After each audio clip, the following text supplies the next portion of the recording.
Hello, everybody, and welcome to this, another episode of Office Hours, the 56th episode, in fact. Office Hours being a GM call-in advice show where you, my lovely disciples, send in your quandaries, questions, and queries regarding that most arcane of arts, the art of game mastering. And I, as an experienced and maybe more to the point, opinionated human being, I answer those questions 3 at a time, more or less weekly. You can submit your questions for yon office hours at http://www.adam-koble.com. There's an office hours link. Click that link, fill out that form, follow the instructions. I thank you in advance for doing so. Now, before we begin, as you probably know, if you've been watching Office Hours Live, it's been some time since we've visited the office. I was away. I was in Japan for a bit, and then I was at Gen Con. And while I've got content for you for the Japan bits, let's talk a little about Gen Con. This year, Gen Con had its 50th anniversary. Gen Con is a very old, perhaps the eldest of our gaming institutions, convention-wise. And at this particular anniversary edition of Gen Con, we had the opportunity to check out a museum of historical artifacts from the long history of Dungeons and Dragons and other role-playing games. And I was absolutely and utterly honored to have a copy of Dungeon World be a part of this museum of the arts of role-playing. It was fantastic. I've got some photos and some video that I will share with you, but it was amazing, and I was so glad to be a part of it. And as with Gen Cons of old, I was able to interact with many of you, perhaps some of you who are watching this very video. Folks came up to me and said hi, or told me they loved roleplay, or Roll20 Presents, or Office Hours, or just tweeted at me to say they didn't get a chance to do any of those things, but they had a great time at Gen Con nonetheless. To all of you, thank you. Gen Con is an opportunity for me to interact with some of you directly, and it sounds like a lot of you enjoy Office Hours, so that's really nice to hear. So thank you. Should we get into it? Should we begin? Should we begin our first question? Our first question comes to us from Trap Turtle, and it goes a little something like this. Hey Adam, I'm a longtime viewer of your YouTube and a big fan of your work. I would like to know, how do you deal with mechanics and abilities that remove player agency from the character? Things like Charm Person in D&D or a failed Steel test in Burning Wheel. I mean, the players know it's part of the game when they sign up, but it still kind of feels cheap to take control of their characters because they made a bad roll. How would you deal with this? How would I deal with this? It's a tricky thing, isn't it? In role-playing, we are often told this is a role-playing game. The core premise, the one thing that in so many ways differentiates RPGs from any other type of game, say a board game or a video game, a computer game, is this sense that there is an infinite supply of potentia vis-a-vis your activities, cool things that you can do. And I think the idea of it's a role-playing game, you can do whatever you want, is generally a sort of type of true, except, when some sort of awful wizard or vampire or psychic or Jedi comes along and casts Charm Person, or uses Dominate, or a Jedi Mind Trick, and then, fuck you, now you have to do what I want you to do, right? Now I get to control your character. It's a fundamental and deeply powerful shift in what I think creates role-playing kind of in the first place, right? This idea that I'm the game master, and I get to say what the NPCs say and do. I get to talk about the weather. I get to tell you when it's daytime, when it's nighttime. I'm in control of the world. Excuse me. And you are in control of your character, right? You get to say what your character thinks and says and does. But then sometimes things happen in a game that say, well, now the dungeon master is in charge of what you say and do and maybe think. And in some cases, and in some games, and in some campaigns, this is how basic shit like diplomacy or persuasion skills work. They're basically mind control. Well, I got a 10, Stuart, which means now you have to stab yourself in the ass. That's what the game says. Sorry. You see this sort of thing come up, as you mentioned, in involuntary reaction mechanisms in game too, right? Things like save versus a fear effect, or any kind of failed sanity check, or a steal test against the unexpected.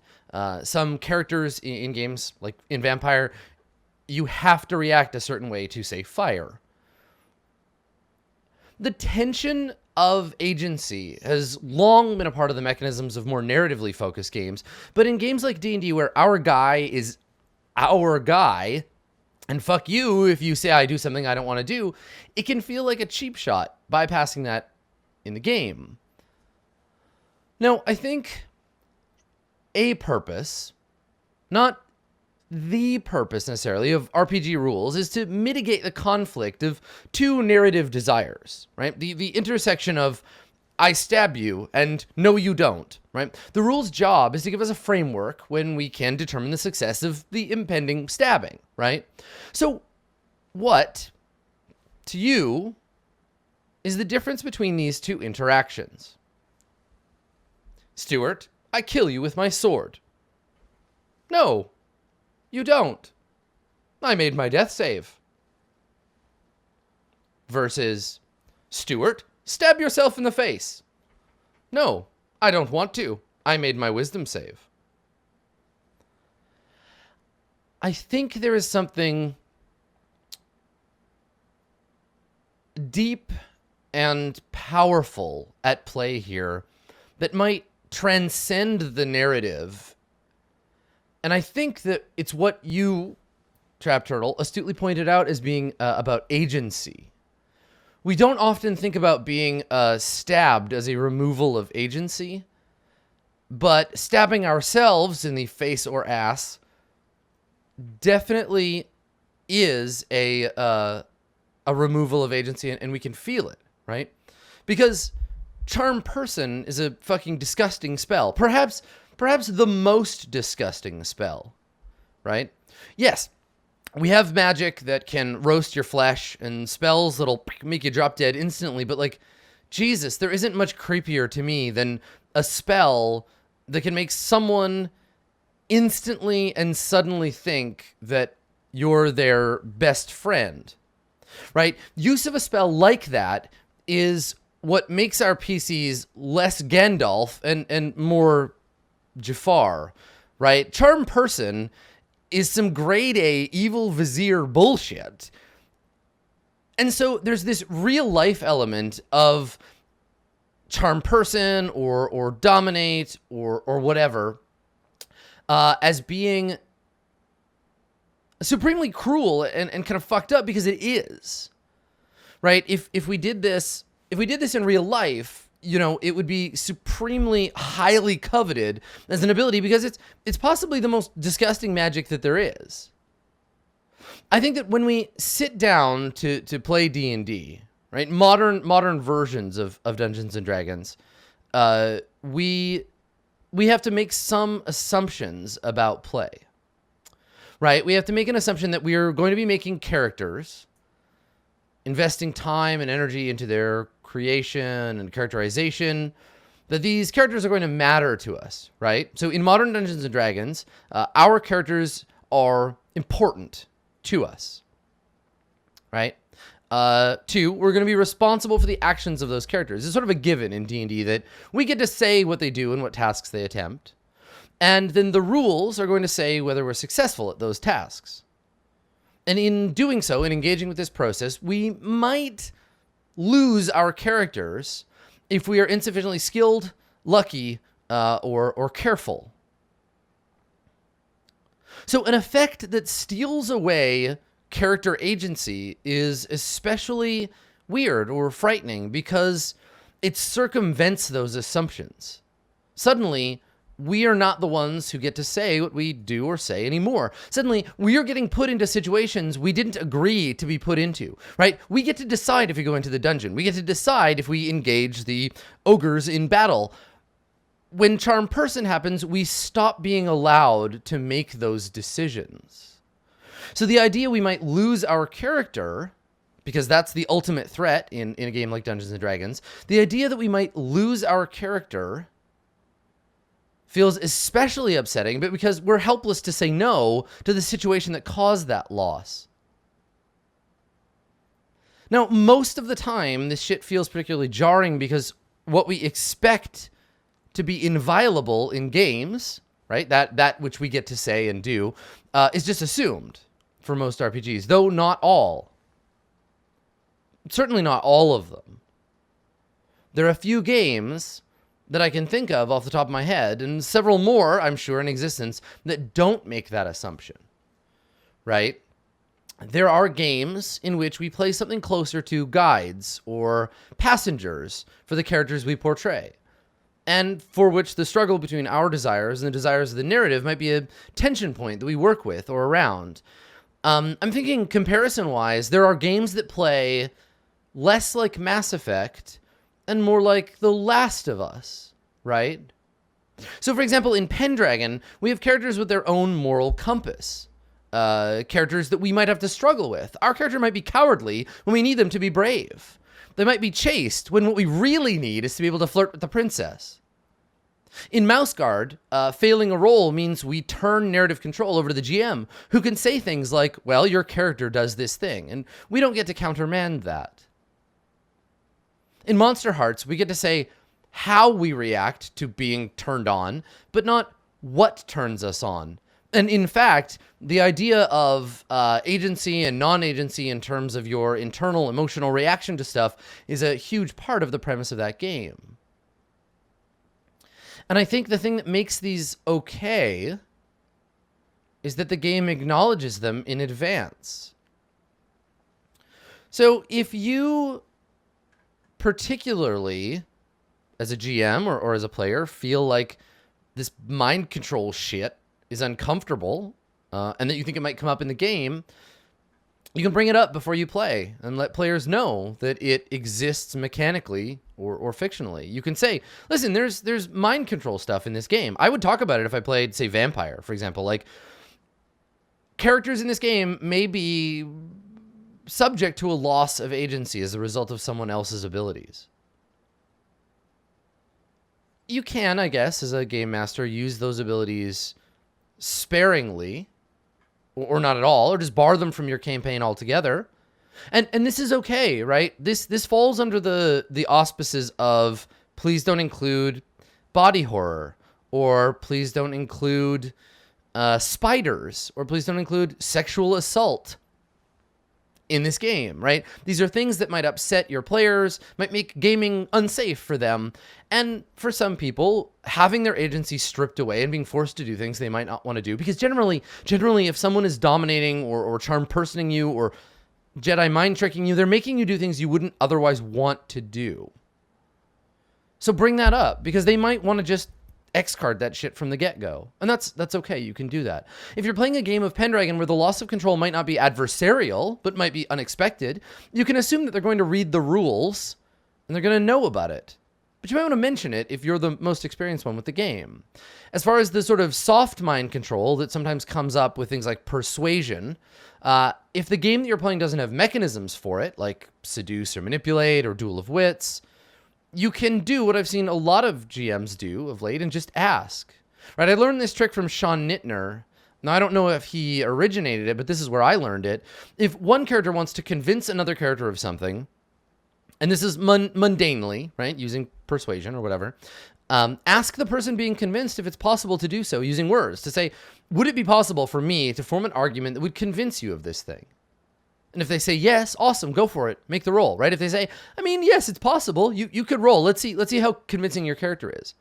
If they say, no, I think it's going to take more than just words, then that's cool.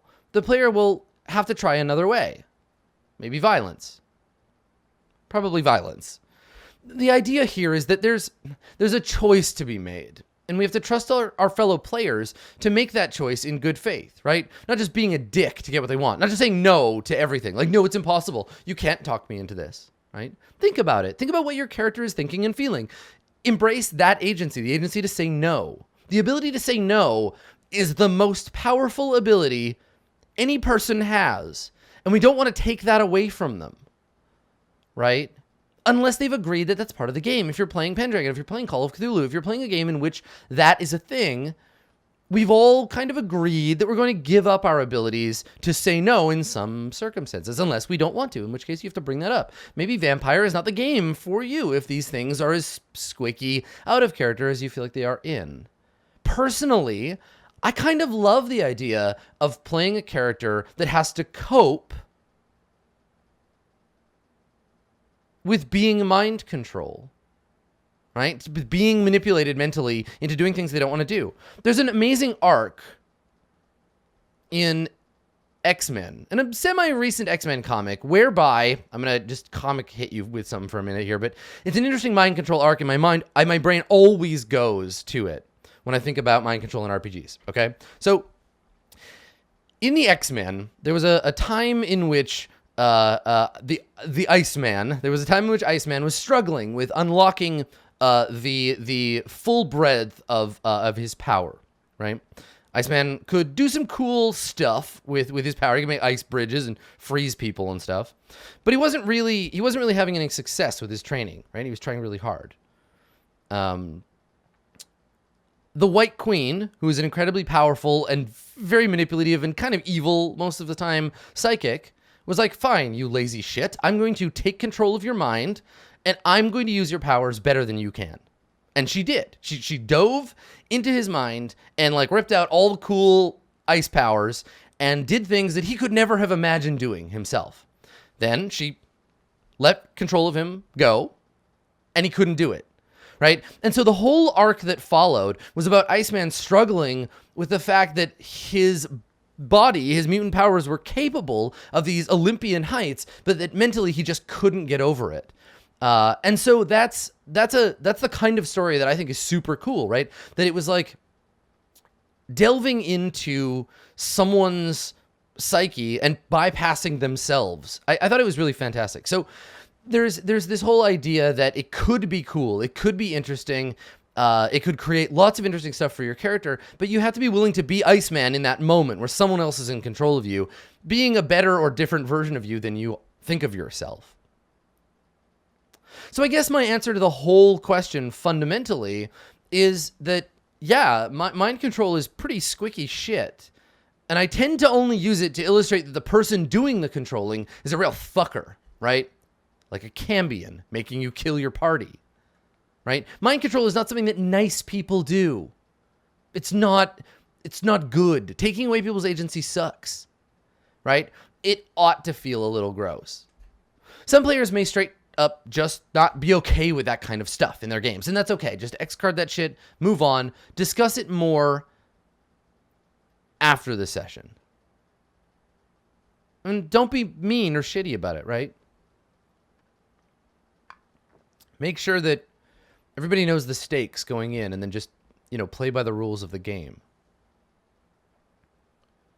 That's my thought on the matter. There's a lot of different ways to handle it, but my opinion is that everyone who uses mind control magic, probably not a good person.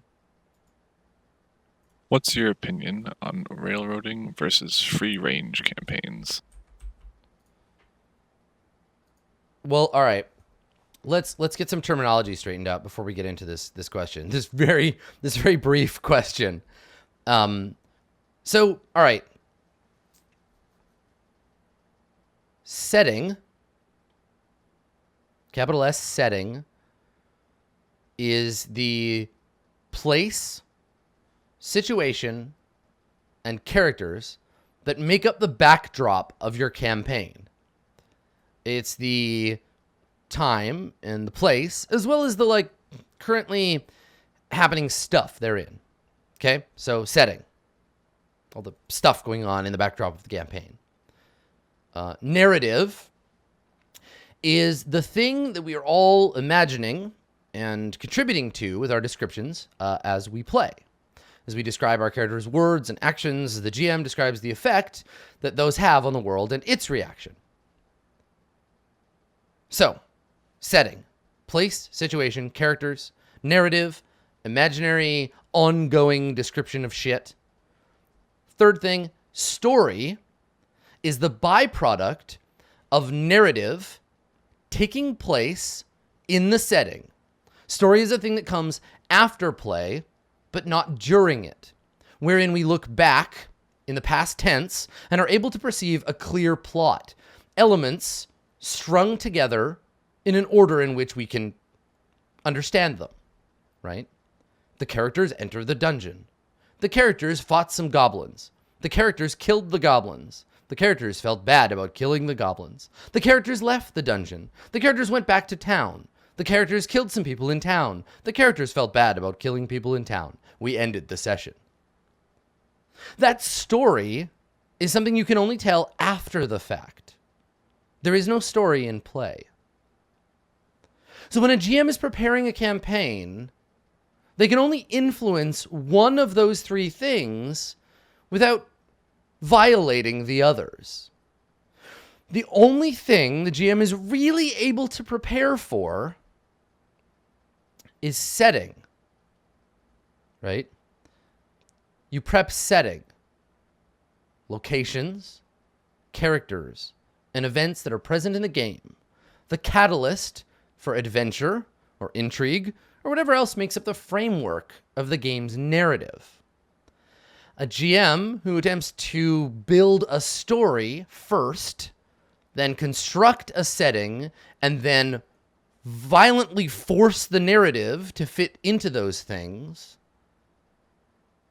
is ruining the precepts of that narrative and not allowing it to even really exist in the first place. A novel has no narrative. A novel is setting and story, right? By saying, and then this will happen, and then this, then these things, then this will happen in this order, we rob the players and ourselves of the power of the narrative. And we shackle ourselves to a foregone idea of what will happen in the game. If we run a game this way, saying, first the players will encounter this creature. Then, when they defeat it, they'll encounter this trap, which, when they overcome it, will lead them to a dramatic scene in which this must happen so that I can reveal the villain so that they can fight him. We're saying to our narrative, we don't care what the outcome of events will be. We're no longer curious about the final form of this great tapestry of our game because it's been preordained. And instead, we can only wonder, perhaps, what color or what threads it might be made from. We've already imagined the final picture in its entirety, which seems to me to be sort of sad and pointless, don't you think? Or at the very least, it violates what I consider to be the biggest, most significant reason to play RPGs at all.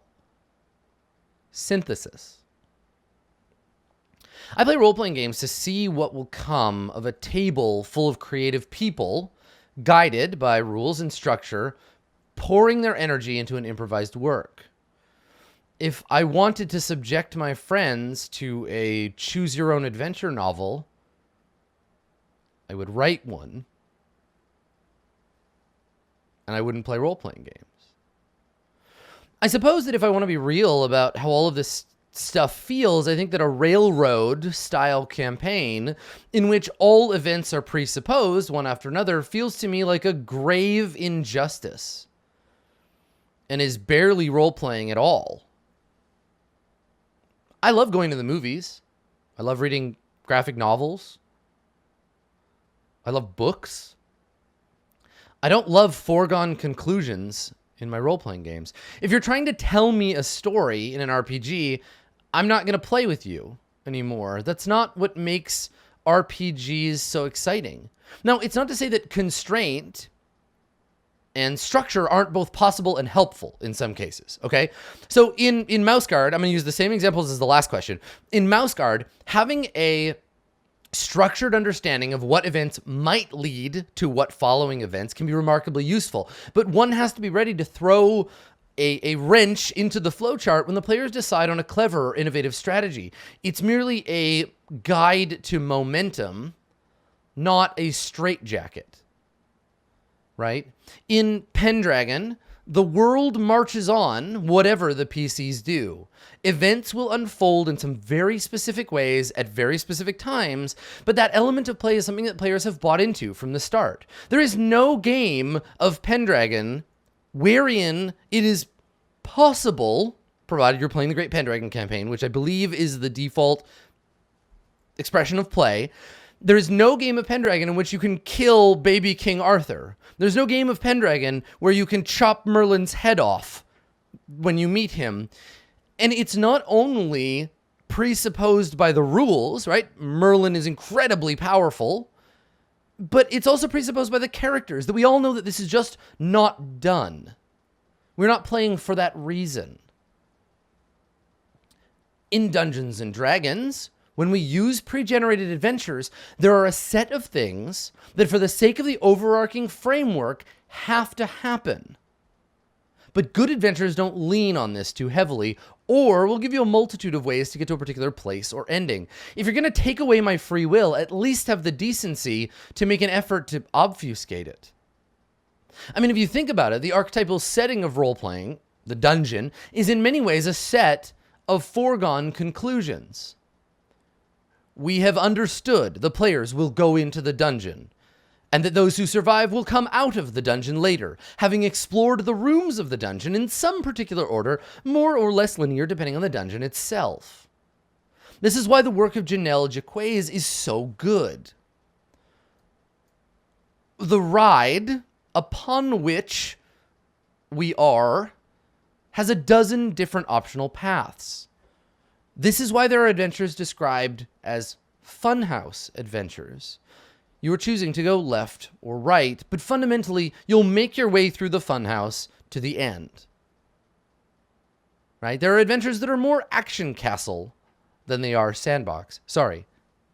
Action castle than they are sandbox. And like so much of role-playing, I think that if you really want to play a game where it's just follow the GM's super cool plot, then okay, fine, but get buy-in for that before you start playing.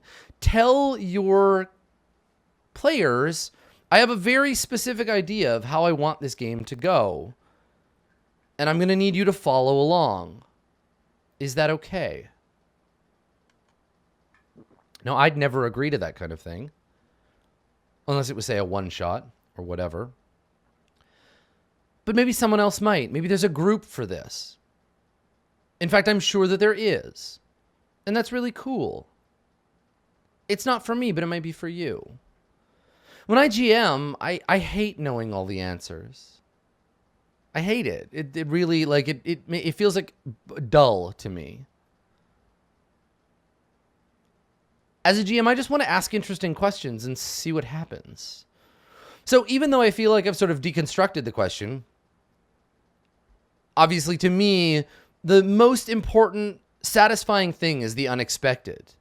The stuff that I can look back at in the emergent story of play and say, hey, I didn't expect that. That was really cool. If you presuppose the entire story before it's even told, you rob yourself of that experience. And if you do that, I feel bad for you. Hello, Adam. Hope you're having a good day. My question is about adding the unbeatable into a D&D game. In your recent GM prep, you briefly discussed Immortality. I too have some immortals in my game, and I was wondering what would happen if the player characters decide, why not kill them? They, as immortals, have lived for a very long time and are probably more powerful than the average NPC, where most the most NPCs go up to level about 20. Why should they be limited to that? Shouldn't they be higher, 30, maybe even level 40, if that's possible? On top of that, what type of immortality should they have, or if they should even be immortal?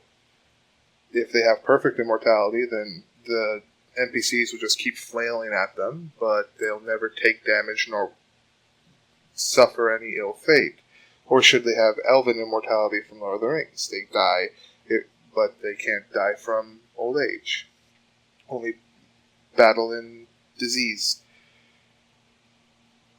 Is it ethical to put in a Kobayashi Maru of sorts, or should everything be able to be beaten? On top of that, how powerful is too powerful? I know this is like 3 questions in one, but thank you for your time. So the Kobayashi Maru is a Star Trek thing, in case you're not aware of it. It wasn't there as a plot device to illustrate ingenuity or anything like that. It was just there to show that Kirk doesn't care about the rules. So I mean, I guess if we want to go with the Kobayashi Maru metaphor, yeah, I mean, sure, give your players the opportunity to say that they don't care about the rules, but that's a different thing than this. Right. So let's not, before we begin this question, let's not equate immortality with invulnerability. Obviously the setting and the mechanisms of your game will give you some ideas. We can talk a little bit about the various kinds of immortality, but I think that the question here is about something else. It's more about insurmountable than immortal, right? You're talking about insurmountable obstacles. Speaking particularly of immortality in the Tolkien sense of the word, where like you can't die of old age, it's basically irrelevant in a game where only some characters have it, right? Because no campaign that has a mix of humans and elves, for example, lasts long enough for a character to just die of old age. That kind of immortality becomes backstory fuel unless you're all immortal. In which case, maybe your game takes place as vignettes over 1,000 years, a la Undying, and maybe your campaign is more like Microscope. And actually, it's kind of a cool concept, right? The scale of Microscope, but each session is a period or an event within a period. I mean, Undying does this, only with vampires instead of elves. I mean, I guess you could do Undying with elves. Actually, that'd be fucking cool.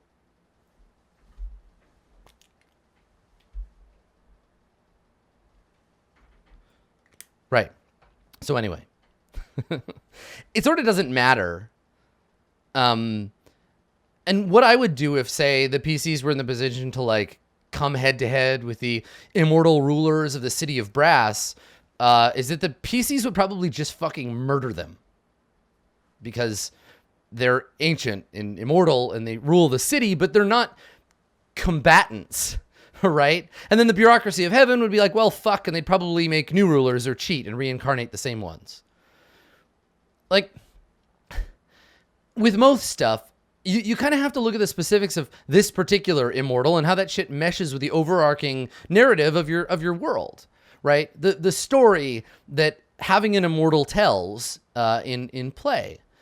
But we're talking about D&D, and since we're talking about D&D, the only way to make something truly immortal and indestructible is to not give it stats, right?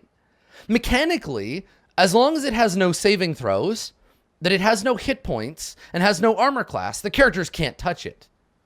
This is a huge violation of the way that role-playing games work, though. You can't just apply the rules to some things and not to others.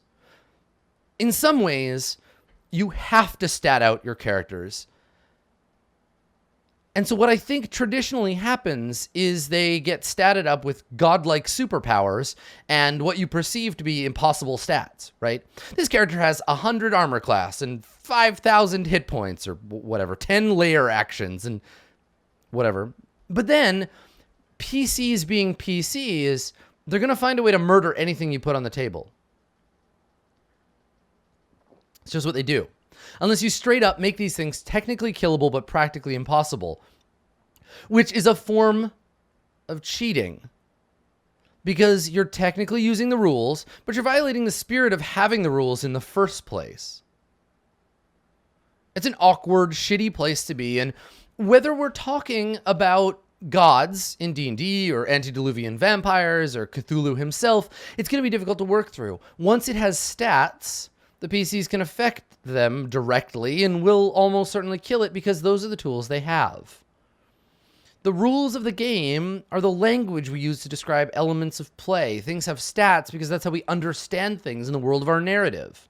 Not giving something stats essentially sets it apart. And in doing so, we have to respect that it won't affect our players directly either. You don't give stats to a mountain because you can't, murder fuck a mountain. But you might give stats, saving throw to avoid, amount of damage dealt to a landslide. Right? So you can bypass the whole matter by saying, no, PCs, I don't care who you are and how much mega damage you deal. The dark god of the pit unholy is not a thing you can ever interact with directly. But if the dark god of the pit unholy is an antagonistic force, the PCs have to have a way to counter it. So you put threats that work for it in their path. High priests, lieutenants, etc. Apocalypse World is the grand master of this by way of fronts. You can't attack a front directly. In Apocalypse World, in most games I would say, barring say like Exalted or Mage or Nobilis, you can't murder a concept. But you can mess with, redirect, or otherwise fuck up the things that serve to advance the agenda of the front that the concept belongs to. And that's how I'd handle it in D&D, too. If you think that something in your campaign is so powerful that it outstrips the scale of the game, something that even if your players are level 20 with all the best possible gear shouldn't be able to mess with, think of it as an entity that transcends statistics and becomes more of a front. It's an ideology. It's a concept. It's not a monster to fight. So if that's the case, if you've done that, don't you dare use it to directly impact the PCs. You can't take something off the table, vis-a-vis murdering, and still have it deal damage or steal your magic items. That's a shitty move. And that's where the problem comes from, right? You cannot kill the Maelstrom with a machine gun, but the Maelstrom also doesn't punch you in the eye. Right? Besides, it's way more fun to think of the dark god of the pit unholy as a tempest of terrible power, motivating a horde of servants, each more terrible than the last as they swarm their hungry way over the world. Right? That makes the dark god more than just an entity and into a whole campaign-driving force. Honestly, I can think of very little more boring than a solitary organism or character that's just so powerful you can't do anything about him, but operates on its own, right? This kind of hyper dark Aragorn in the universe trying to fight you directly just feels so boring. Like the reason that the Emperor in Star Wars is cool is that he has an empire. He's a fucking emperor. It's not just the lightning that he can shoot, right? Like as an end boss, he's not that big of a deal, but like stormtroopers and star destroyers and the fucking Death Star and Darth Vader and the Hand of the Emperor and all of these things, it's the whole campaign. Right? But it's also the lightning. But as soon as the Emperor had stats, look what happened to him. As soon as we confronted him directly, look what happened.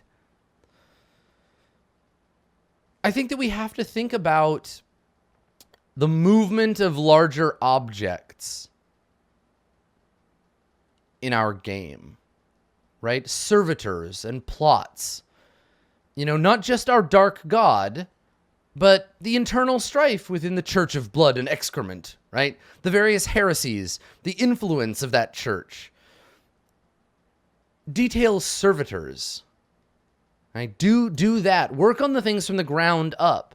And this stuff is way more fun than like, how many HP should the eternal blackness of the void between the stars have? For more about fronts and how they work, check out Apocalypse World. I prefer the fronts from first edition, personally. Or if you want to see them in a fantasy context, award-winning tabletop role-playing game Dungeon World has you covered. A lesser-known but also really excellent use of fronts is in Sagas of the Icelanders. In Sagas of the Icelanders, the fronts are arranged by the influence of the gods.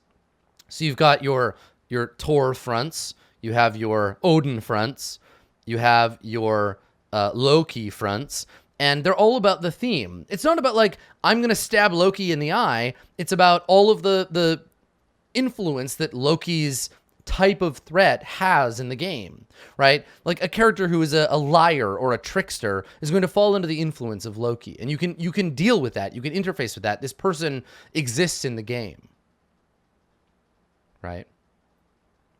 The purpose of an adversary in Dungeons and Dragons is singlefold, to get fucked up by the PCs. There are no grand villains in Dungeons and Dragons, only well-dressed speed bumps with cool dialogue options. Now, this is okay. This is good. Just remember, if it has stats, we can kill it. And if it doesn't have stats, it's not an adversary. It's something else.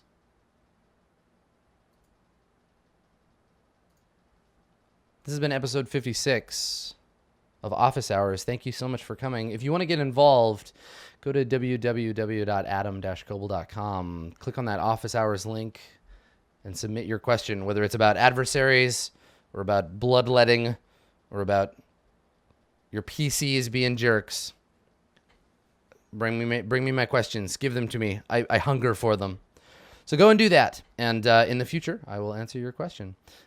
We will see you again next week for episode 57.